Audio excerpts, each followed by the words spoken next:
I'm not even gonna bore you guys with the details. I got the Boldy back, and check this out. 2020 F90 M5. I'm taking this thing for a test drive because I'm thinking about getting rid of my G82 M4 and replacing it with something along the lines of this. And it just might actually be this one, because believe it or not, I just drove it and I'm falling in love with the way this thing handles for being so freaking huge. So this is the pre-LCI, it's a 2020. Regular taillights, obviously you can upgrade those. These things are a little crackly, and this is the non-comp chrome pipes with the silver badging. And let me be the one to tell you, if the comp handles better than this, then goddamn, this is crazy. Looks boss in here. Give you guys a little interior clip. This kind of does look a little bit outdated, like this whole shifter. I'm not a fan of that. I like mine better. Has the sunroof, no carbon fiber roof, but this is just a whole different type of car right here. Interior levels of this thing is insane. You can see you got so much more room in the back. Harman Kardon, Bang & Olufsen probably the better idea, and a better color interior. I prefer like white or something like that. Black's pretty boring. You got the Donington gray over the black wheels. I like this front end better in person. However, on like IG and pictures and stuff like that, I think the LCI looks better. In person, LCI looks a little bit sedated. It reminds me of like a 550. This is a handsome ass car. You know, I was talking to the dealer and I tried to explain to him my thoughts on the G82 front, and I don't hate it. I kind of like the way it looks until you see like a proper BMW pull up with a proper grille, and then you kind of go, okay, I kind of see it. So I'm not gonna keep this car obviously for too long, because I mean, I'm on a test drive and these guys kindly let me take it, so I don't want to give them the impression I'm stealing it. A lot of trunk space. You got the little trunk button right here. Ooh, little spoiler alert. The thing is 66 grand. It has Carfax and all stuff like that. You can check it out too. This is at Porsche of Hunt Valley. So if I don't buy it, you guys want to buy it, boom, here's the specs. 46,000 miles. And yo, soft touch doors. Let me see. Oh, I've always thought that was such a pointless feature, but yeah, cool to have. You step in here, you close the door, you feel like luxury. This is definitely a little bit, oh, that's actually pretty good. Wireless charger, all that stuff right here. Got my iPhone 15. Rub it on, and it's charging. Look at that. Now, the iPhone 15s supposedly have a problem with wireless charging. I'm gonna go put the info in for the dealership because I'm gonna head back right about now. And this thing, you sit in it, you feel like a boss. It definitely feels a lot more grown up than my M4, yo. Like, it doesn't, in my opinion, look, you know, translates on camera like more expensive. Sorry. But let me tell you, it definitely feels, let me see what M1 is. Nah, M1 is nothing. M2, let's see what we have for power for M2. I guess everything is cranked up. Steering in Sport Plus. Let's see how I feel about that. Yeah, it's too heavy. Steering and comfort, too soft. Middle. Let's go. Oh, whoa.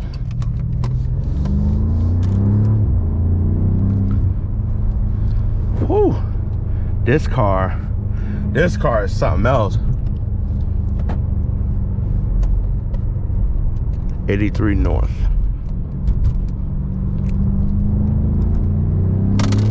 Oh. Yo, the burbles this thing come with, fully stock exhaust, is crazy. Woo.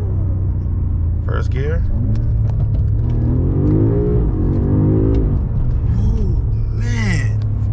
Goes.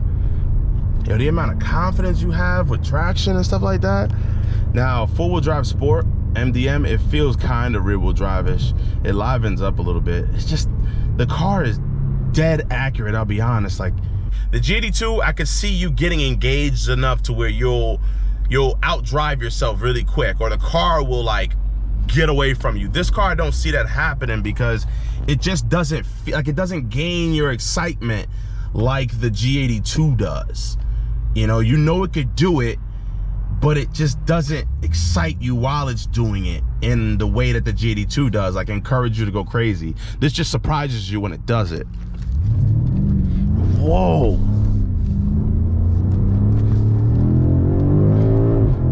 Oh. Woo, man. You see what I mean? Like it goes. It really goes. But you wouldn't think it. Like it's just, it's confusing. Like this is a fun car, but it's fun in such a different way. It's fun in a daily driver, comfortable, but wait a minute, watch this. Like that's what this car is actually. It's like, yo, wow. Oh my God, this thing is too fast. To be honest, it's too fast because it doesn't feel like it's accelerating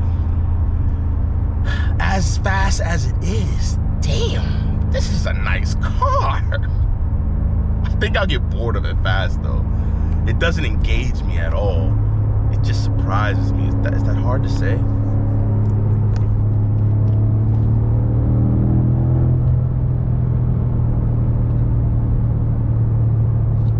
It handles though. Oh man.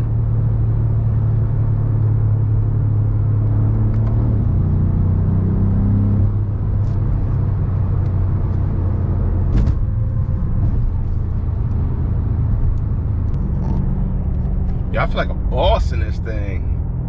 I don't quite know how to feel about it yet though. Oh my God, the sound in the back.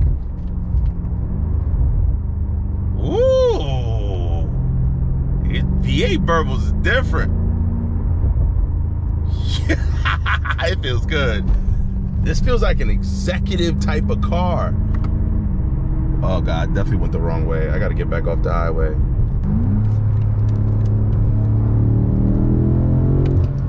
Oh my God, it's sneaky fast.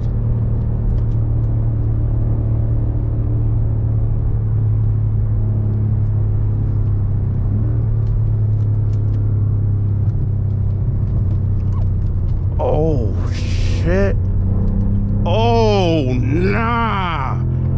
Nah, this thing is not supposed to drive like this. Yeah, what do you guys think? Should I get an F90? Should I get an F90? This is a good example. I gotta think how it would be like tuning and, you know, more power. Because don't get me wrong, it is fast, but it just doesn't have that feeling that the GT2 has. I'm not sure if it's rear wheel drive versus all wheel drive. I kind of floor it out of a launch. I'm not gonna brake boost and apply, you know, load on the car like that. Not into it for that. Let's see. Oh, auto hold. Does it work? The heck? Shifter, it feels weird. It's just, I wonder if you can upgrade to a new shifter with this, but the new shifter feels kind of weird. I'm not a fan of it, but this is dope. This whole setup right here. I know they have like bigger screen retrofits. I've already looked at that type of stuff. I just want to get this screen right here in particular because I figured there would be like a mode button right here. However, there's not. So this is the only screen there is. I wonder if there's any way you can code it in and have the G82 like moving screen kind of thing. That head display is huge. Whoa. Oh my God. So I gave it like half throttle off the line because I don't want anybody to, you know, call me out or anything like that. But yo, it is a very fast car. MK4 Supra. You can tell he looks fast too. Looks like he running something. That's a tire right there, boy. Ooh, that thing is nice. So this is a 2020. You get the updated screen, like LCI looking screen. I drive, I think 7 or like 7.5, whatever was on a GT2, same exact thing. The only difference is this is not the LCI front. This is the pre-LCI front. So it's that 2020 Goldilocks year. You know, 2019 you get the what I call the round digital gauges, and 2021 you get the updated front. So this is kind of like the in-between. I'm not sure as far as suspension and power, because I don't really care about those types of numbers and performance and draggy data. I just want to let you guys know how this car feels, and if it feels like something you should get compared to the GT2. Sport Plus engine, Sport Plus chassis, transmission all the way turned up, and steering just like regular Sport. Just because it's a weird spot in comfort. I guess it's like where comfort in the GT2 is pretty good, because you can kind of feel like you have a feeling of the car. This you don't. It's like it just feels so vague. You need some type of sport steering to kind of like, am I making any sense here? That sound is so good though. My God, just that as you backing up, that shit just like, yeah, daddy just arrived. Like daddy's pulling in the driveway right now. Like you hit a little, that alone right there, baby, wanna buy the car. I see why y'all buy Hellcats now. Like, if not for the whiny, diny supercharger, definitely the. Okay, so yeah, I don't know what's wrong with that. I gotta, wait a minute. The auto hold is now on. How does that work? I guess it only engages. Okay, I screwed that up. You have the front cameras and everything on here too. Wow, look at that, all the cameras. Doors swing open, automated parking. So you do have all of those features in this bad boy. That'll take some getting used to. When you open the door, this thing, what do you guys think? This is definitely, I don't know if this is fake carbon fiber or some type of trim. Aluminum trim hexagon. This is nice though. What do you guys think? Look at it. Look at the M5 tucked over there. Like, I don't know. The M5 looks sexy as hell. It looks better. $56,000 for the GT2. So CarMax offered me $63,000, and I barely wanted to take that. I mean, I paid $82,000 for the car, give or take 83-ish.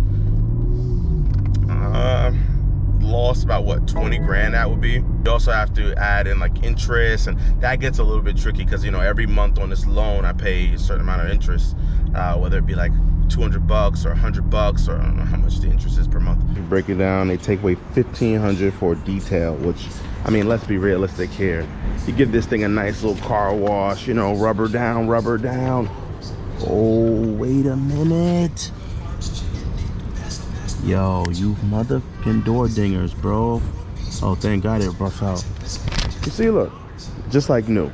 But yeah, man, you clean this puppy up, just a quick little wash, man. No more than 60 bucks tops. They also told me to get it down for brakes, which I just replaced, and I know all the brakes are pretty much good on this, and they're probably not gonna do the brakes anyway. They're most likely gonna auction it off. And tires, $1,000 for the rear tires, which I have the good tires, the Pirellis in the back. These are drag radials, they're low. Yeah, so I mean, I don't see why I can't at least get 62 grand out of this thing, but hey, that's what they priced it at. After driving the M5, I mean, it's dope, it's really nice. I can see why people love it. I don't know why people say it's their favorite car. The G82 just honestly feels more engaging. I hope I don't get copywritten. This car sounds terrible to me.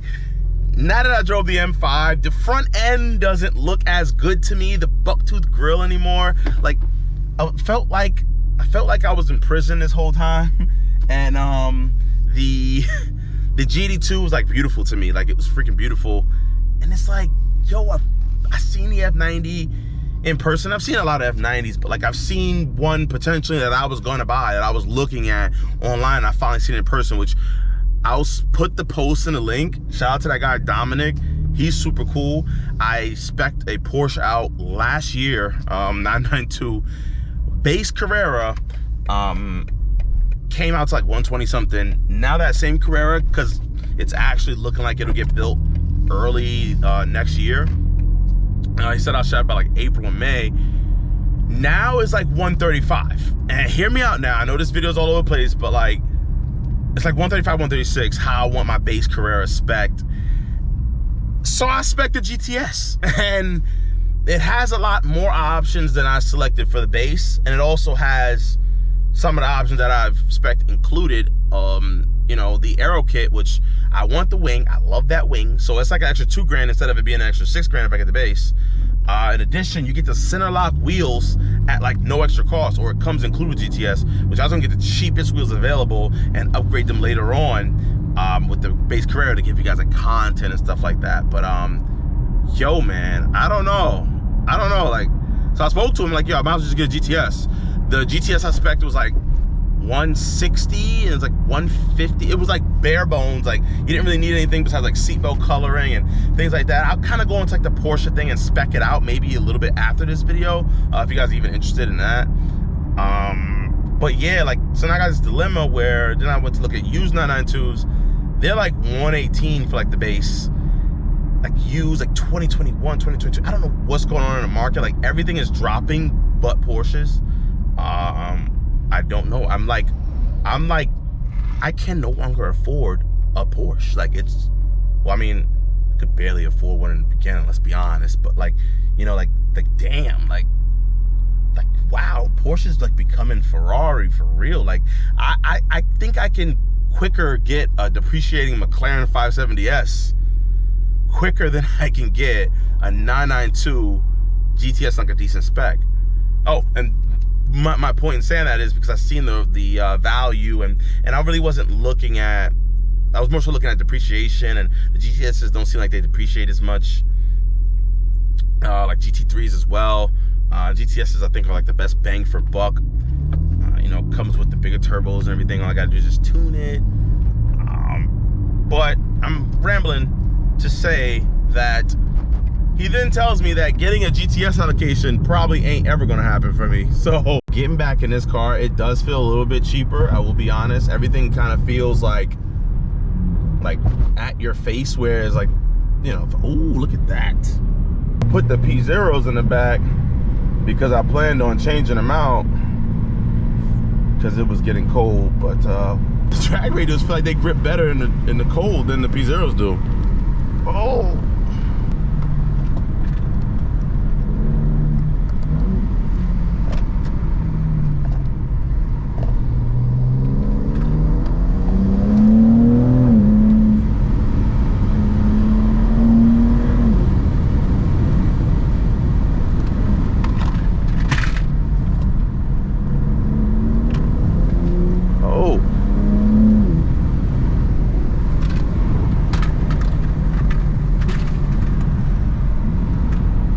Let's see how good they do.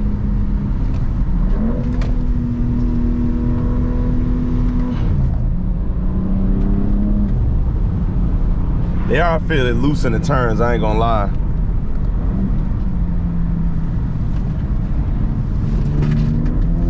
Oh yeah. Definitely not that good in the turns as the P0s, but believe it or not, it has better straight line grip. The drag radios and 45-degree temps, even down to like low 40s, high 30s, they hook up pretty good, better than the Pirellis do with the power that I have in this car. Pump 93, so around 600 wheel horsepower. It made me not really want to go back to the Pirellis so soon, but these drag radios are pretty bold. You see, you actually get a little bit of that juice. Get a little bit of that umph. I don't know. I got the Pirellis back here too. I might do it. Depends. We got 29,312 miles on this bad boy. And I'll be honest, it's been a hell of 29,200 and how many miles did I say on this thing again? It's been fun. Thank you. I enjoy like every freaking second of this thing. This is probably my favorite car in the sense that it never really broke on me or left me stranded. I mean, the M340 did pretty good too, but this thing right here I was able to extract crazy levels of fun and minimal amounts of maintenance. So I give this car a thumbs up. I enjoyed every single mile. I don't have a mileage blocker on this thing. This is the true miles. Ooh, that's a sexy Cayenne. But yeah, true amount of miles. I'm not into that type of stuff. You know, I do want to sell this thing.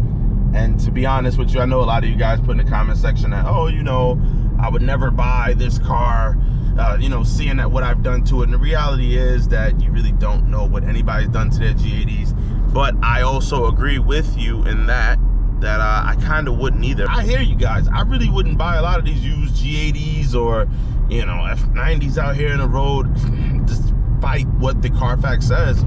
Because you just really don't know. One thing I can say about my car is, one, you know the mileage is correct, and two, you know everything that it's been through. I'm not the type to really hide anything, or, you know, hopefully we built decent rapport, and I'm not just saying this that I want to sell you the car, but I mean legit everything that I've done to the car, or everything the car has been through, which hasn't been nothing bad, I've documented online. And even the bad stuff I would have documented, because I mean the bad stuff gets more clicks than the good stuff. So I'd feel more comfortable buying a car like mine where you kind of seen what it's been through, and you can haggle the price a little bit. Like, hey, remember that time you did them donuts, you said you heard that weird sound, you know, I don't know, did you ever find out what that was? Or just any type of questions that can arise. But you know, just getting the normal dealership, you know, it's been driven by an old lady. You got some horses over there. It's been driven by an old lady and all of that crap. Like, you really don't know. Let's be realistic here. You don't know what the car's been through. I don't want to hear none of that crap. Whoa, on the brakes heavy.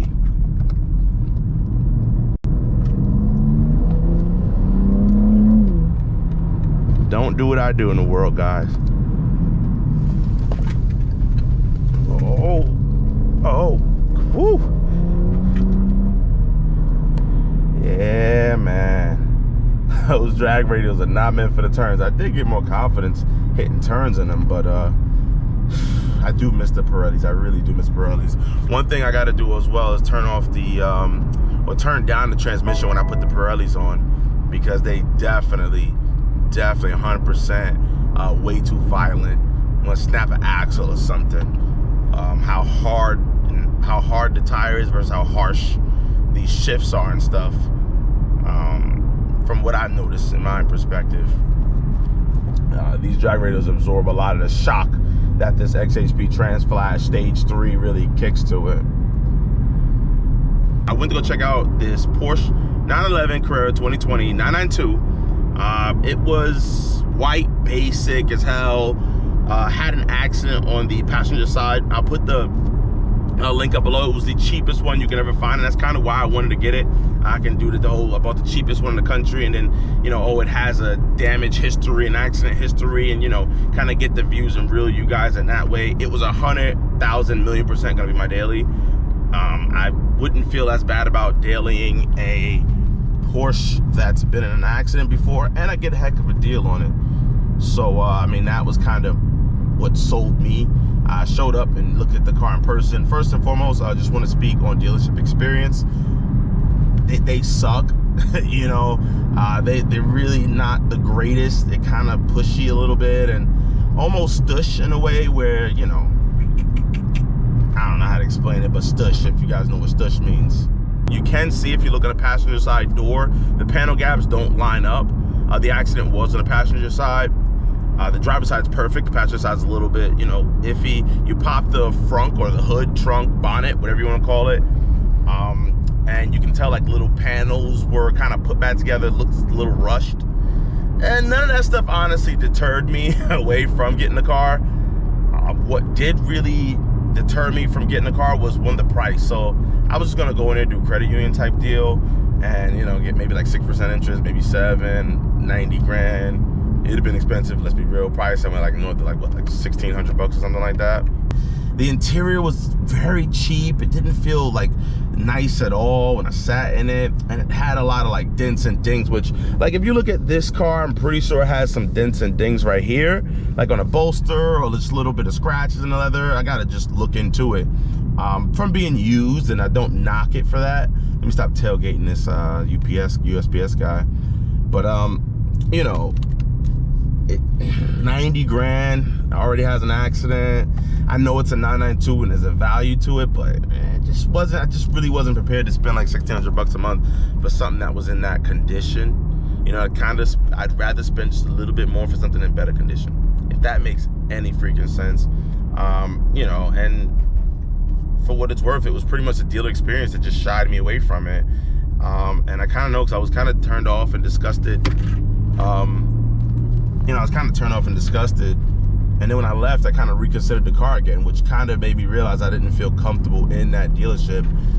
So kind of didn't belong there, you know. It's kind of insane the way they run their leases too, man. The car's 90 grand, it's been in an accident and it's used. He offered this leasing program, which I thought was a good idea. 5,000 miles, $1,350 a month. And I was like, all right, cool, I kind of understand. $10,000 down without taxes and fees. I was like, oh, hell no, that's crazy. You put like 15 grand down, $1,349 a month to drive the car for 5,000 miles. Insane. Even with the YouTube money and stuff coming, that it don't make any sense at all. I see no value in that, so it would have been straight finance deal. But anyway, it didn't happen, so Mac from Slow Speed. Peace out.